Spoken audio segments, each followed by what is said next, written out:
ডিগবৈ বুঢ়ীদিহিং মৌজাৰ কৈলাপুৰৰ নাম হোলঙত বিদ্যুৎস্পৃষ্ট হৈ হালোৱা গৰুৰ মৃত্যু।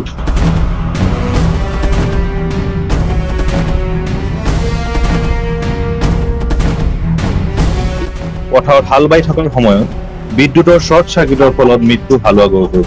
প্ৰথম বিপান ৰক্ষা হালোৱা পুণ্যেশ্বৰ সোণোৱালৰ। আজি পুৱাৰ ভাগত সংঘটিত হয় এই ঘটনাটো। সক্ৰিয় হৈ থকা বিদ্যুৎ তাঁৰ ছিঙি পথাৰত পৰি আছিল। বিদ্যুৎ বিভাগৰ গাফিলতিৰ ফলত এই শোকাবহ ঘটনা সংঘটিত হয়। শালি ধান ৰোৱা ভৰপূৰ সময়ত গৰুৰ মৃত্যুত ঘোৰ অমানিশা নামি আহিছে পৰিয়ালৰ মাজত।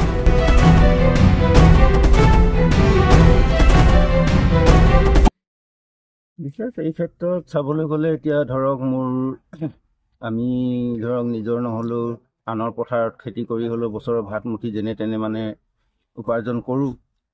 সেই তেনেকৈ ঠিক ধৰক এইখিনিও মোৰ নিজৰ মাটি বুলি ক'ব নোৱাৰি, মোৰ নিজৰ নহয় বাৰু। আৰু গৰু হাল বাৰু নিজৰে আছিলে, কিন্তু মোৰ সম্পূৰ্ণ ভৰসা আছিলে সেই গৰু হালৰ ওপৰতে। কিন্তু আজি হঠাতে গৰু এটা মোৰ হাতৰ পৰা গুচি যোৱাৰ কাৰণে মোক ইয়াত মনত দুখ লাগিছে। আৰু মোৰ খেতি আজি পৰ্যন্ত ইমান কষ্ট কৰি আছোঁ, আহাৰ জেঠ মাহৰ পৰা মই মানে প্ৰায় এই খেতিতে ব্যস্ত আছোঁ, কিন্তু আজি পৰ্যন্ত মই এডৰা মাটি এগুজা কঠীয়া ৰুব পৰা নাই। গতিকে মোৰ এইটো বৰ দুখ লাগিছে। এতিয়া মাটিখিনি ৰুবলৈ হ'ল, গৰু এই অৱস্থা, মই কি কৰিম আৰু।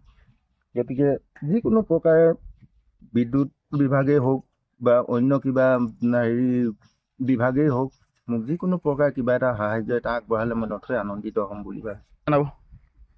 বিধায়কক মই এইটোৱে ক'ম যে মোক বিশেষ মানে এই মাটিডৰা যেনে তেনে মই কঠীয়াখিনি পুতিব পৰা ব্যৱস্থাটো কৰি দিব নেকি বুলি পিনি আশা এটা ৰাখিছোঁ, যাতে মানে মোৰ এই ভৱিষ্যতৰ লক্ষ্য বিফলে নাযায় আৰু মোৰ এই পৰিয়ালটো পোহপালৰ কাৰণে, ভৰণ পোষণৰ কাৰণে অকণমান মানে কষ্টটো কমিব বুলি ভাবি তেখেতসকলৰ পৰা কিবা এটা সহায় সহযোগ এটা পাম বুলি পিনে আশা ৰাখিছোঁ। মানে এইটো সম্পূৰ্ণ বিদ্যুৎ বিভাগৰ গাফিলতিৰ কাৰণে এইটো আজি ঘটনাটো হৈছে।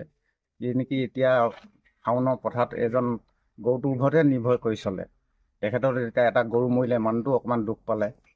তাকে বিদ্যুৎ বিভাগৰ পৰা কিবা এটা যদি ক্ষতিপূৰণ দিবে তেতিয়াতো ভালে হয়। আৰু এইবিলাক বহুত দিনৰ পৰা কৰি থকা হৈছে, ক'ৰবাত বাতি ভাগি আছে, এইবিলাকতো ঘৰত পোৱা বস্তু নহয়, কোনোবা জেগাত বেয়া হ'ল ঘৰৰ পৰা লগাই ল'ব। সেইটোৱে ইয়াত বিদ্যুৎ বিভাগৰ সম্পূৰ্ণ ইয়াত মুঠতে কামৰ সম্পূৰ্ণ ইয়াত কাণ সাৰ নিদিয়ে, এইটো কাৰণে ঘটনাটো হৈছে।